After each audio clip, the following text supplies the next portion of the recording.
Bismillahirrahmanirrahim. Ila hadrati Mustafa Muhammadin sallallahu alaihi wa ala alihi wa sahbihi wa sallam. Wa thumma ila ar-ruhi syekhuna lahu zamzami hafizahullah al-mulaqini hazihi tariqah. Syai'ulillah lahumul fatihah.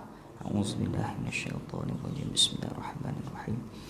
Alhamdulillahi rabbil alamin arrahmanir rahim maliki yaumiddin. Iyyaka na'budu wa iyyaka nasta'in ihdinas siratal mustaqim siratal ladzina an'amta 'alaihim ghairil maghdubi 'alaihim waladdallin. Amin.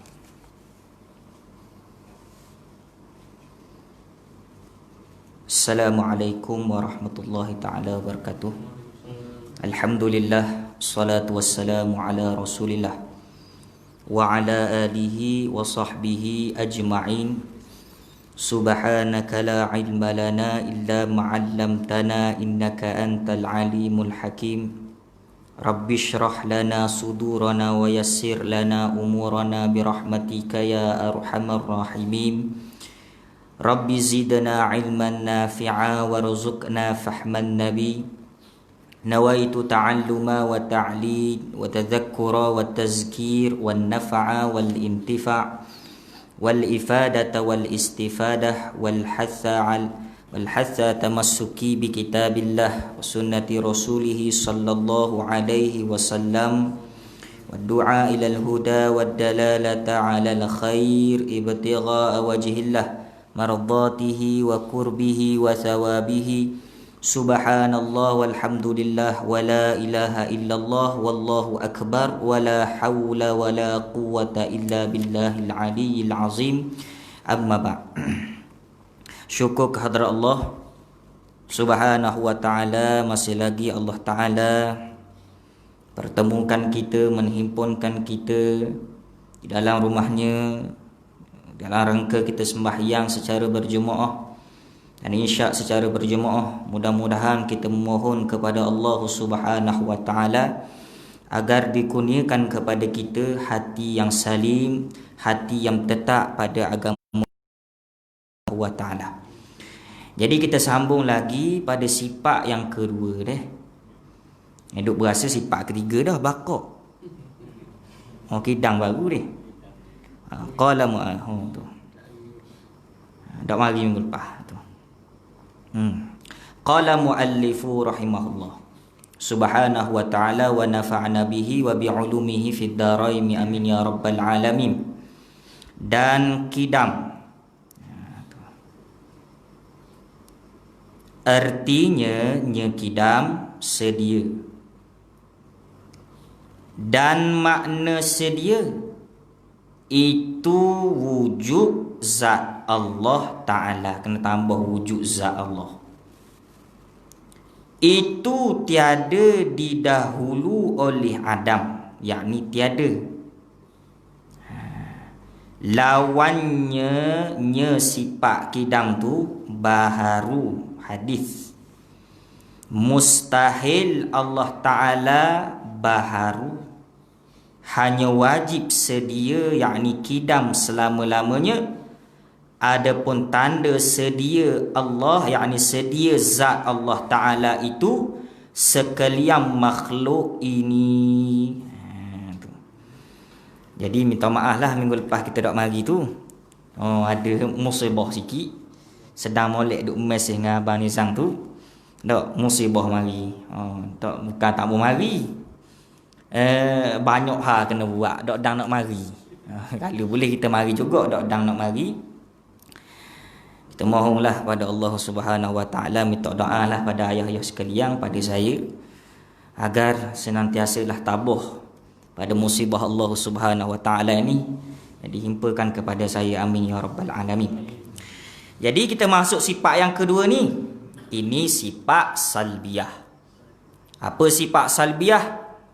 Kullu sifatin dalla ala nafihi ma la yaliqu billah azza wa jalla. Sifat salbiyah ni, sebelum kita masuk sifat kidam, kita kena tahu dulu ta'rif salbiyah.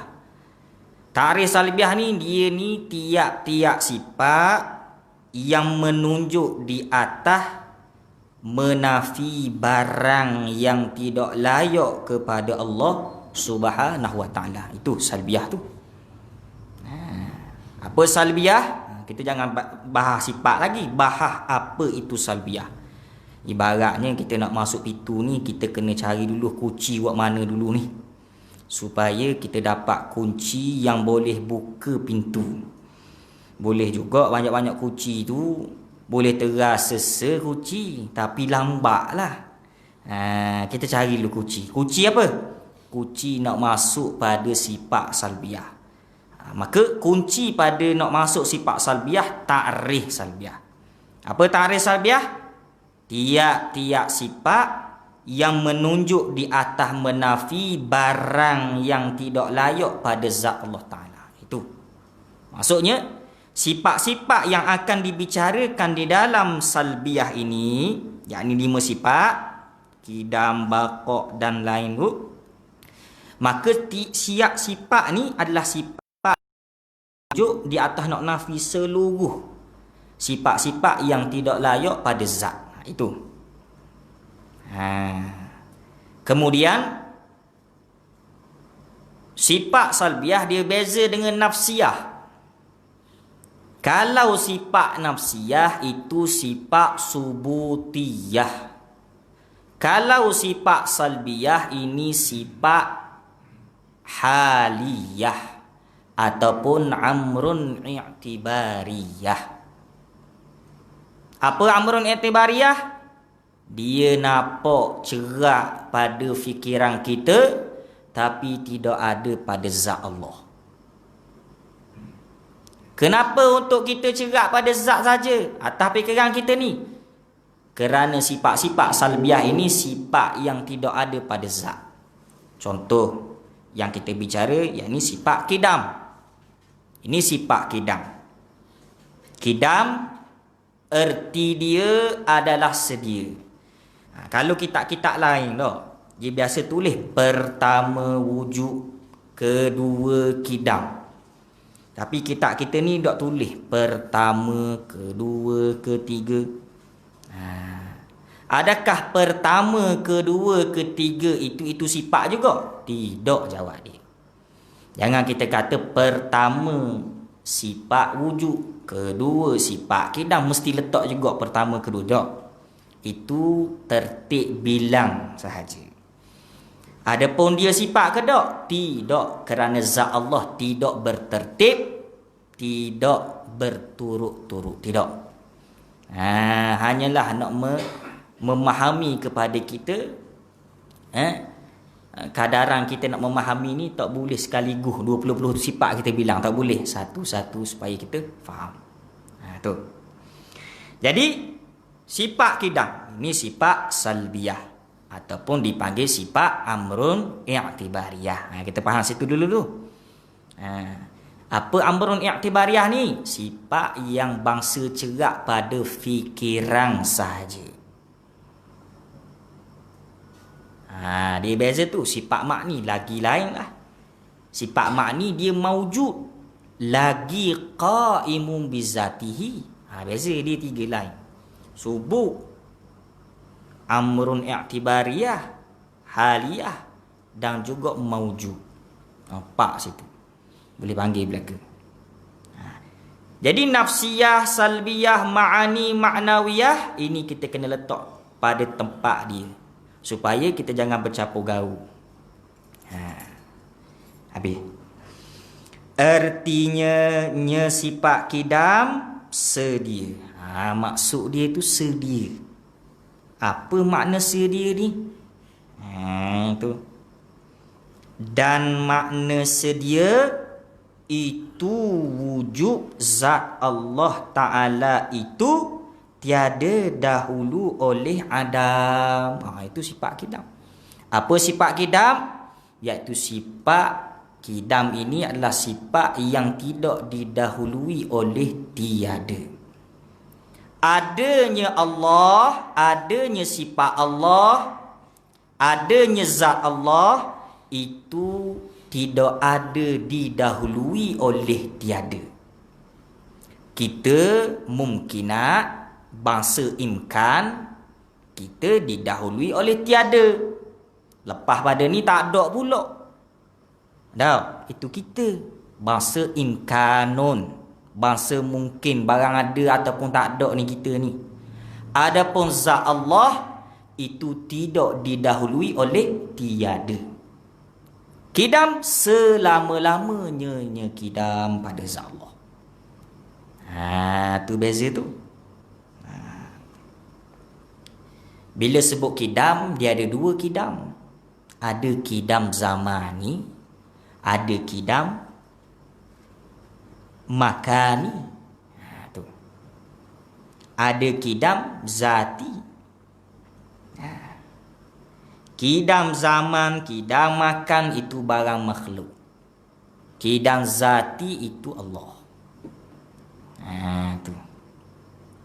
Yang dikehendaki kidam yang tidak didahului oleh tiada tu, itu kidam zati. Kita ni kidam dak? Kidam juga, tapi kidam zamani.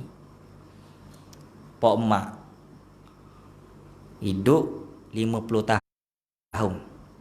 Selama 50 tahun zaman tu dia hidup. Lepas tu tak ada dah. Adapun Allah, sedia dia adalah zat. Selama-lamanya sedia dia. Kita ni makhluk. Kidam zaman. 50 tahun hidup, zaman 50 tahun tu lah, masa 50 tahun tu lah kidam kita. Kesediaan 50 tahun saja. Lepas tu dak dah. Itu dipanggil kidam zaman ni. Tu buat beza tu. Buat beza molek. Yang dikehendaki pada sifat kidam adalah kidam zati.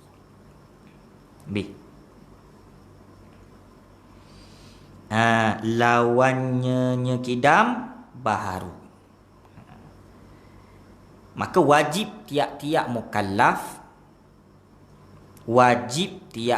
mukallaf beriktikad bahawa Allah Ta'ala itu bersifat dengan kidam. Zat Allah Ta'ala itu bersifat dengan kidam. Wajib. Keduanya, wajib tiap-tiap mukallaf beriktikad bahawa tidak Tuhan itu bersifat dengan Adam ataupun bersifat dengan hadis baru.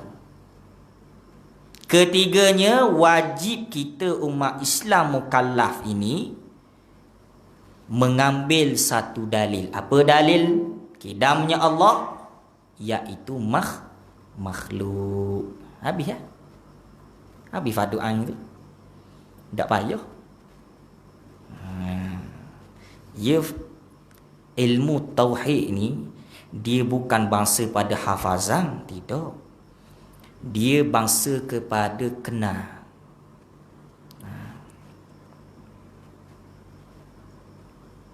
Tahu dengan kenal, beza tu. Ada orang tahu tapi tidak semestinya kenal. Tapi kalau orang kenal, sudah pasti dia tahu. Macam saya ni lah. Saya tahu surah Pak Sohok duduk mana. Tapi saya tak kenal orang sini ni. Ada orang juru kedok. Tak kenal saya. Dah apa perlu saya buat untuk saya kenal? Saya kena ngaji lah, kena faham lah sifat-sifat orang ada sini, baru saya kenal orang sini. Nah, betul tak? Maka sebab tu beza tu. Tahu dengan kenal. Tu. Jangan letak tahu tu dia kenal dah. Tidak. Maka sebab itu ilmu tauhid ni dia kalau kadang-kadang orang-orang tua ni dia tak apa pun sifat 20. Tapi dia boleh buat beza. Tuhan tidak serupa dengan makhluk. Tuhan tidak berbentuk. Kadang-kadang orang tua tau. Kenal lah tu. Dia faham. Tapi kadang-kadang budak ya apa bersembuh air liur 20 sifat tu. Tapi kita kata dia cuba terang ya tak tu. Sebab dia tidak kenal sifat tu. Tu beza tu. Beza. Habis. Lawannya baharu. Kita lah. Kita ni baharu. Mustahil, tentu tidak Allah Ta'ala baharu. Hanya wajib sedia, yakni kidam selama-lamanya zat tu. Adapun tanda kidam Allah, yakni sedia zat Allah Ta'ala, itu sekalian makhluk ini. Habis itu tu. Jadi tanda adanya sifat kidam iaitu makhluk ini. 3 perkara yang wajib kita kena i'tiqad pada sifat kidam. Terdahulu sifat wujud. Sifat wujud wajib kita kena i'tiqad, wajib Tuhan itu, zat Tuhan itu bersifat dengan ada, wajib. Satu i'tiqad. Satu sifat wujud saja. Allah Ta'ala bersifat dengan wujud. Satu. Kedua, mustahil, yakni tentu tidak Allah bersifat dengan tak ada. Yang kedua. Lepas tu kena ambil satu dalil yang mengatakan Allah Ta'ala ini ada. Apa? Makhluk ini. Lepas dah sifat wujud? Lepas dah. Kadaran diri kita sendiri. Habis dah. Kemudian sifat kidam. Ini sifat salbi. Apa i'tiqad? Wajib tiap-tiap mukallaf beriktikad bahawa Tuhan itu, yakni zat Tuhan, bersifat dengan sedia. Tentu tidak zat Tuhan bersifat dengan baharu. Dalil alam ini. Cukup dah? Cukup dah. Habislah fardu ain. Tak payah. Tak payah. Kemudian kalaulah nak lebih lagi, maka kita mengaji madlul. Apa madlul? Dalil kita tahu dah. Jalanan tentang dalil tu. Kadang-kadang orang tanya, apa mu sebut makhluk ini? Semua sifat makhluk ini. Kita boleh jawab, kerana makhluk ini baharu, kerana makhluk ini berbentuk, kerana makhluk ini taghayyarun. Pandailah madlul dia. Jalanan kita nak tunjuk dalil tu. Itu bagi orang-orang yang nak lebih. Apa lebih? Nak mengajar orang pula, ataupun nak mengajar anak dia ke, ataupun nak mengajar bini dia ke. Lebih lah. Memada tak dengan yang saya sebut tu? Wajib, wujud, tentu tidak, Adam, apa dalil alam ini wajib. Memada tak dengan 3 ni saja kita nak ajar orang? Tidak cukup. Untuk diri sendiri je.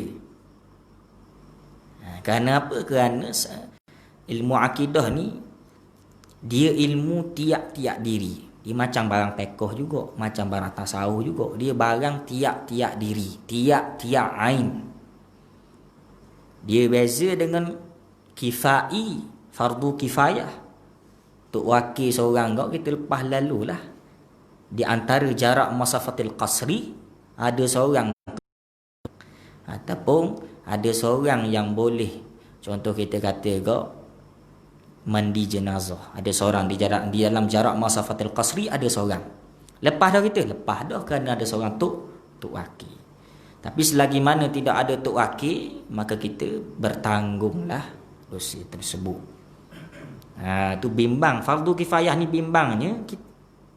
Allah Ta'ala tanya, mana ni? Pakai pok pulak ni. Orang mandi jenazah ni. Jawablah. Sebab itu, fardu kifayah ni sebenarnya fardu ain.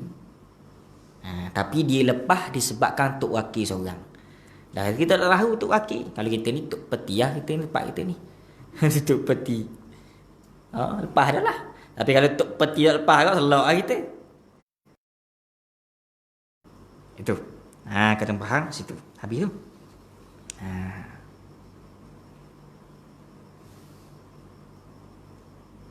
Dan baqa. Kita masuk sifat yang ketiga pula. Jadi secara kesimpulan sifat kidam, iaitu kidam zat Allah itu kidam zati. Kemudian Allah Ta'ala itu bersifat dengan kidam dengan makna Allah Ta'ala itu, zat Allah Ta'ala tidak didahului oleh tiada. Selama-lamanya kidam. Kita makhluk didahului oleh tiada. Lepas tu tak ada. Itu sifat kita.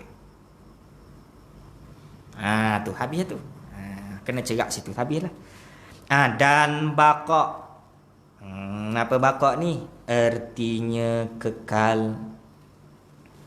Dan makna kekal itu wujudnya zat Allah tiada berkesudahan. Lawannya sifat baqa fana. Fana ni binasa lah. Mustahil, yakni tentu tidak, ia fana, hanya wajib kekal selama-lamanya. Adapun tanda kekal zat Allah Ta'ala itu sekalian makhluk ini. Jadi kita masuk sifat baqa. Sifat yang kedua daripada sifat salbiyah. Sifat yang ketiga daripada sifat 20. Kalau kita bilang sifat wujud, daripada sifat wujud, ni sifat ketiga lah. Tapi kalau kita bilang daripada sifat salbiyah, ini sifat yang kedua. Maka sifat baqa erti dia kekal. Kefahaman tentang sifat baqa ni terhenti dah sebenarnya. Terhenti pada sifat mana? Sifat kidam.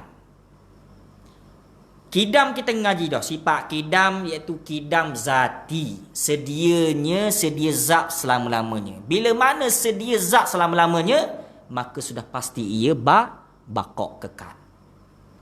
Maka terhenti kefahaman sifat baqa sebenarnya pada sifat kidamnya lagi dah. Maka sebab itu tak boleh kita masuk, aku nak mengaji sifat baqa terus lah. Tak mau mengaji sifat nafsi, sifat kidam. Dia tak faham lah sifat baqa ni. Kerana dia tidak didahului dengan sifat kidam. Dia tak mengaji sifat kidam. Kita mengaji sifat kidam. Maka kefahaman sifat baqa telah terhenti kefahaman kita kepada sifat kidamnya lagi dah. Kita faham dah sifat kidam, maka sifat baqa ni mudah. Maka bila kita kata sedia, yakni dengan tidak ada didahului oleh tiada, maka sudah pasti dia ada sokmo. Bila dia ada sokmo, maka sudah pasti dia baqa lah, kekal. Tapi kalau kita, mungkin kita tanya dah berapa ulama tulis juga baqa? Ayah boh lah. Pakai kidam selalu. Kadang-kadang dah. Mungkin kita fikir gitu dah. Kenapa ulama letak juga baqa? Ni kita memang tahu. Ulama ni dia cerak lama dah. Dia nampak kita ni, dia tulis baqa, kita nampak lah. Kalau cetolang tak tulis baqa, tak nampak kita ni. Maka ulama dia susung satu-satu ni nak beri cerak kita, padahal dia tulis je. Ulama dia teliti, halus. Dia halusi satu-satu walaupun benda tu berulang. Tapi dia berbeza sebenarnya. Baik, habis tu.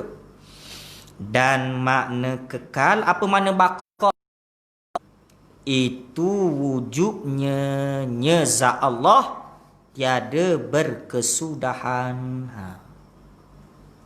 Adanya zat Allah, yakni ada wujudnya zat Allah, itu tidak ada kesudahan. Maksudnya dia kekal selama-lamanya. Tu kena tepek dengan sifat kidang tu. Tu. Lawannya nya baqa fana. Apa fana? Binasa. Tentu tidak mustahil. Kerana sifat fana ini adalah sifat makhluk. Mana mungkin sifat makhluk pada Allah. Tapi sebenarnya bila kita sebut sifat baqa, ternafi lawan bagi baqa sebenarnya. Kita sebut wujud, ternafi Adam. Sebut kidam, ternafi baharu. Sebut baqa, ternafi binasa. Macam contoh ginilah kita kata, saya buka botol, maka ternafi tutup. Saya tutup botol, maka ternafi. Saya tutup botol, maka ternafi buka. Dia gitu je sifat ni. Dia tak banyak. Kalau kamu nak berjalan, maka kamu kena tinggallah duduk. Kita kena pilih. Kita tak ada orang jalan lagi nak duduk, kita tak boleh. Nak buat dua kerja tak boleh. Maka sebab itu kita sebut wujud, kita sebut kidam, kita sebut baqa. Maka kalau secara akademiknya, secara ilmiahnya sudah ternafi, lawang bagi sifat ini. Tu sebenarnya orang panggil, kalau orang mengaji lebih sikit kok, dia panggil sebut salok, dia panggil. Sebut satu, nafi satu. Nafi satu, dok sebut satu. Begitu. Tu orang panggil ngaji mati. Ngaji akal fikiran. Tapi tak ada masalah. Kita tahu tak apalah. Orang mari malam ni tahulah. Oh gitu. Kalau tak kita tak tahu. Maka sebab itu ulama sebut tentu sungguh Allah Ta'ala bersifat dengan baqa. Tentu tidak Allah Ta'ala bersifat dengan fana. Tentu sungguh, tentu tidak, itu sebut nafi lah maksudnya. Tentu sungguh sebut, tentu tidak salak ni nafi. Tu habis tu. Dia mengaji kitab ni begitulah. Nak lepas fardu ain ni bukan mudah, bukan senang. Begitu. Tapi kalau lepas dah, kita berjaya dunia akhirat.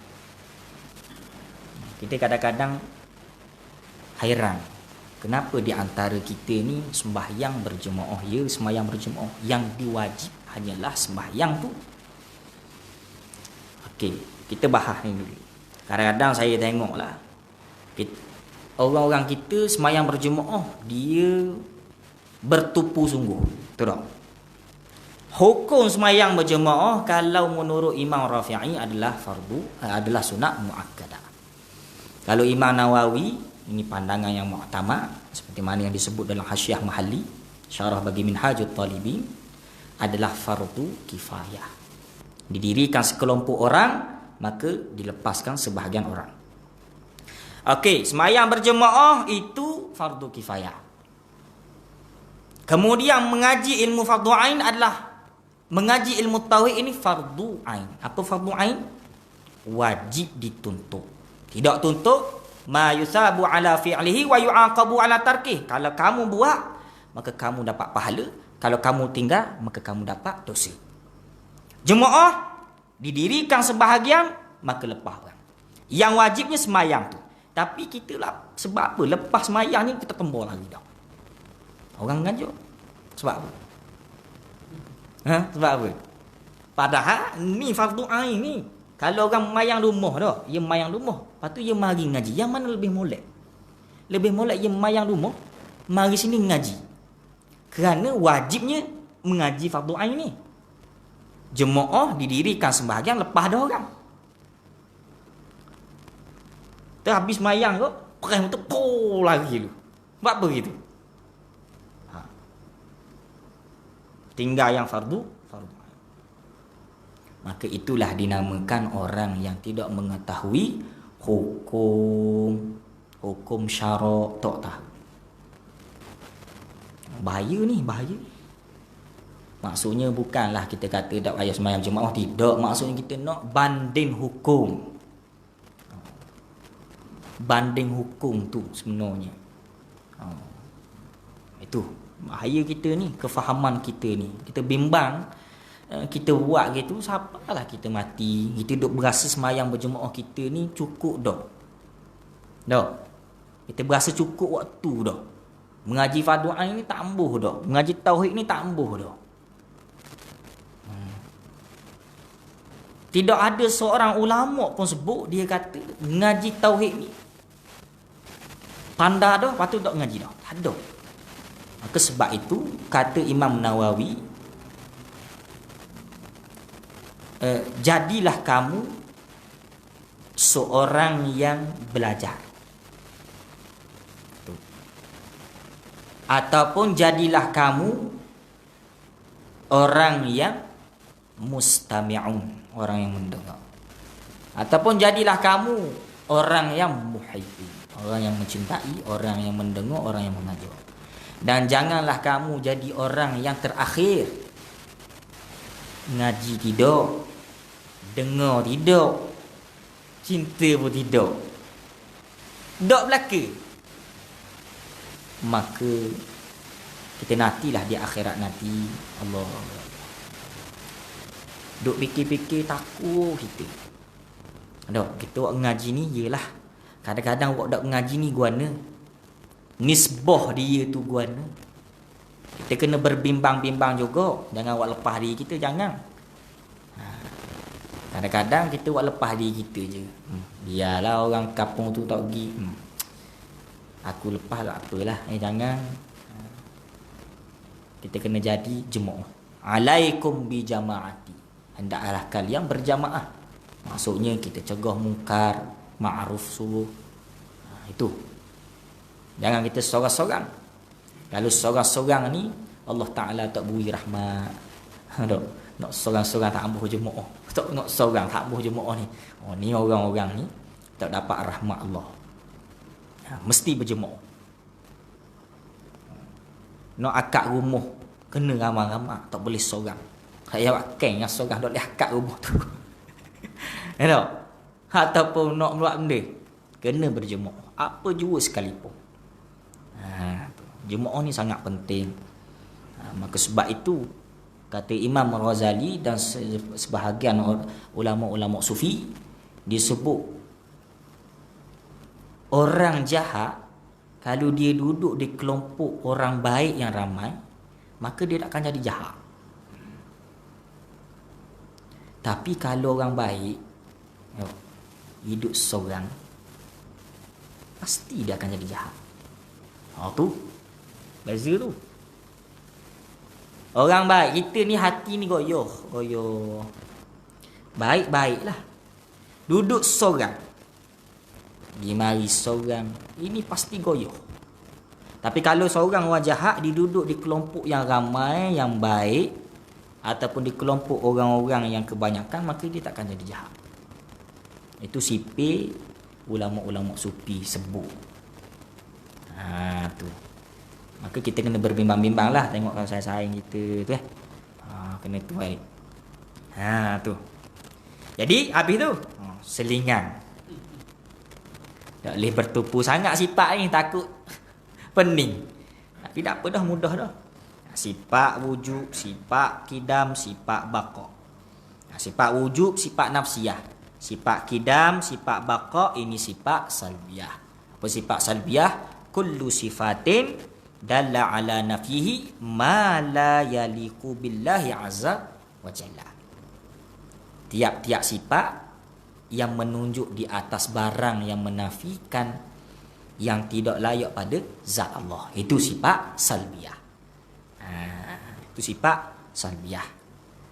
Maka sifat salbiyah ini sifat amrun i'tibariyah saja. Wajib kita beriman. Tapi kita kena tahu ada tak di zat, tak ada di zat. Tak ada. Hanya cerak pada fikiran kita nak kata zat Allah wujud itu tidak sama dengan makhluk. Wujud zat Allah itu bersifat dengan kidam. Wujud zat Allah itu bersifat dengan baqa. Itu saja. Itu fungsi nafsiyah salbiyah. Wujud erti ada. Zat Allah kita kata ada. Tapi zat Allah ada. Kita ni zat ni ada tak? Kita ni, diri kita ni ada tak? Ada. Tapi diri kita ini diri kita ini ada dengan lemah. Dengan barang yang baharu, lawanan bagi sifat Allah tu binasa baharu kita lah, Adam kita lah. Kadang-kadang kita tanya dah buat apa ulama tak bahas sifat salbiyah dulu? Kenapa bahas sifat nafsiyah dulu? Orang kalau nak cakap benda-benda mesti kena ada dulu. Mu nak ngai, kena ada jorang dulu baru boleh cakap nak pergi ngai mana ni. Duk sembang ngai situ ngai sini, jorang tak ada sekarang. Contoh kita sebut aja ni. Kita duduk sembang dah. Oi, aku nak pergi dalam hutan nak ngai Keluh. Tapi mata kain dia tak ada, jorang dia tak ada. Dia nak sembang dah, dia nak ngai dia. Mesti bahas dulu. Mu ada tak jorang? Ada. Ada boleh bincang. Nak ngai mana? Ngai Tasik Kenyai. Boleh tak? Maka ulama bahas sifat wujud dulu. Kena ngesah. Ada zat-zat? Ada. Orang etis, dia tak percaya ada Tuhan. Kalau kita bahas sifat wujud Allah, sifat kuasa Allah, sifat qudrah, iradah, dia tak percaya dah. Sebab dia nafi zat dah. Dia nafi Tuhan dah. Sifat lain, habis nafi. Ibarat batang tubuh. Kita nafi batang tubuh. Kita nafi tubuh. Bila kita nafi ini cakap kita lah. Cakap makhluk. Tak? Cakap makhluk. Makhluk. Kalau kita nafi makhluk itu tidak ada tubuh. Tak? Kita boleh bahas tak dia ada tangan, kaki? Boleh tak? Makhluk ni. Tak boleh. Tak boleh bahas. Kenapa? Kita menafi dah diri manusia itu. Adapun Allah, zat Allah, mesti kita ngesah dulu zat Allah itu ada. Maka masuk sifat salbiyah, nak menafi segala sifat-sifat yang tidak layak pada zat. Itu fungsi salbiyah pada nafsiyah. Habis nafsiyah, salbiyah, baru bahas sifat ma'ani. Sifat yang wajib wujud. Sifat yang berdiri wujud pada zat ini. Sifat salbiyah ni, ini sifat amrun i'tibariyah saja. Tu. Siapa aku apa dia? Jangan atas gitu. Kau berapa ni? Isyak 83. Allah lewat dah, minta maaf lah. Dak kabar, kena kabar. Tu. Jadinya kena faham situ. Nafsiyah, kalau ada papan hitam saya boleh tulis. Dak ngatuk sikit. Kalau ada papan hitam lah aja. Kadang-kadang tak ada kitab ni kena tulis. Kalau di Wakatape tu saya baca Faridah. Tu orang ramai masjid Wakatape ramai ngaji. Ni tulis atas papan hitam. Tulis papan hitam. Lepas tu dia tulis balik orang tu belaka. Dia suka ngaji orang Wakatape. Orang Wakatape. Itu. Jadi habis itulah dulu lewat dah. Semoga-moga perkongsian yang sedikit ini Allah Ta'ala beri ganjaran kepada kita yang mendengar. Dan kita berdoa kepada Allah, moga Allah lepaslah kita di kalangan orang-orang yang berjaya melepasi fardu ain, terutama sifat 20. Amin amin ya rabbal alamin. Bismillahirrahmanirrahim. Alhamdulillahirabbil alamin. Wassalatu wassalamu ala asyrafil anbiya'i wal mursalin sayyidina Muhammadin wa ala alihi wa sahbihi ajma'in.